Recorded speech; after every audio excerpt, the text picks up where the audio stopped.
Я, наверное, подходить не буду к костру. Так объясню.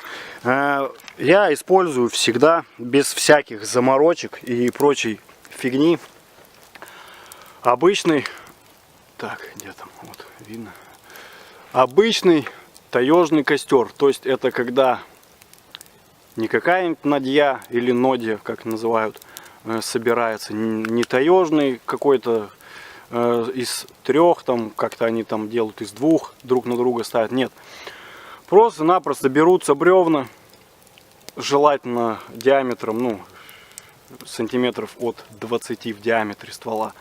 Вот, и просто ложится таким в виде пирамидки, да, ну, собственно, как таежный костер из трех бревен.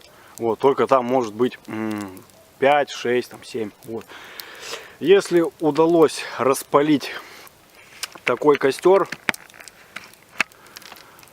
из 5 бревен, ну, то есть сначала он, конечно, из 2 можно распалить, чтобы ну, полегче было. Потом накладывать побольше бревен. Вот, если удалось распалить такой костер из 5 бревен, все, можете считать, что он у вас не погаснет. Даже в сильный в такой дождь, потому что там и снизу угли прикрыты, соответственно, верхними бревнами. Вот. Ну и жар там такой хороший. А когда делается костер вот наподобие, как я сегодня сделал, напротив бревна, он еще заменяет некий такой, ну, наподобие рефлектора он работает. Отражает тепло, некоторые экран делают. Но я экран делаю в экстренных прям случаях. Ну и тут давно не делал. Вот. И вот использую такой метод. Не делаю никаких там какие-то навесные костры. Вот я сейчас даже в заболоченной в такой местности нахожусь. Хоть и я выбрал такой островок по суше, но тем не менее тут, ну, такое сыроватое все. Тем не менее я не делаю там какие-то помосты, костер звездочка, еще там какие-то навесные. Я их, если честно, вот в чем я не разбираюсь из лесной тематики, единственное, вы не поверите, это, наверное, в кострах. Потому что, ну, я по вот этой фигне, я никогда не заморачиваюсь. Вот, использую обычный таежный костер из нескольких бревен. Все. Это, я считаю, самый лучший и давно проверенный, самый жаркий костер. По поводу древесины, наверное, и так все уже знаете.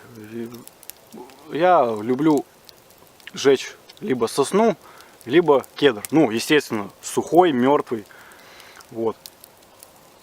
Так что такие дела. Если у вас в вашей местности дуб, например, растет, найти сухару дуба, это вообще будет, ну, просто булочка.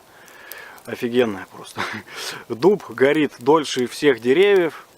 Ну, я имею в виду в европейской части нашей страны. Вот. Ну, точнее, я имею в виду на территории нашей страны.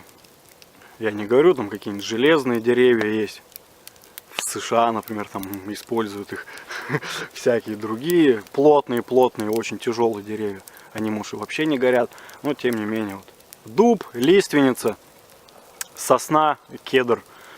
Береза в коре, кора практически с нее не слетает, когда она погибает, береза. Поэтому она внутри коры сгнивает очень быстро, и там смысла от таких дров нет. Если вы ошкуренную уже березу нашли, то есть это только, наверное, когда дятел ее ошкурил в поисках личинок. Вот тогда такую березу совершенно спокойно, это замечательное дерево. Она и не трещит, и не искрит, и не отлетают угли в ваше спальное место и в ваши вещи. Вот. Так же, как и сосна, так же, как и лиственница. Вот. Елка, пихта, да, я сжег, но они очень искрят, думаю, сами знаете. И отлетают щепки буквально на ваши вещи.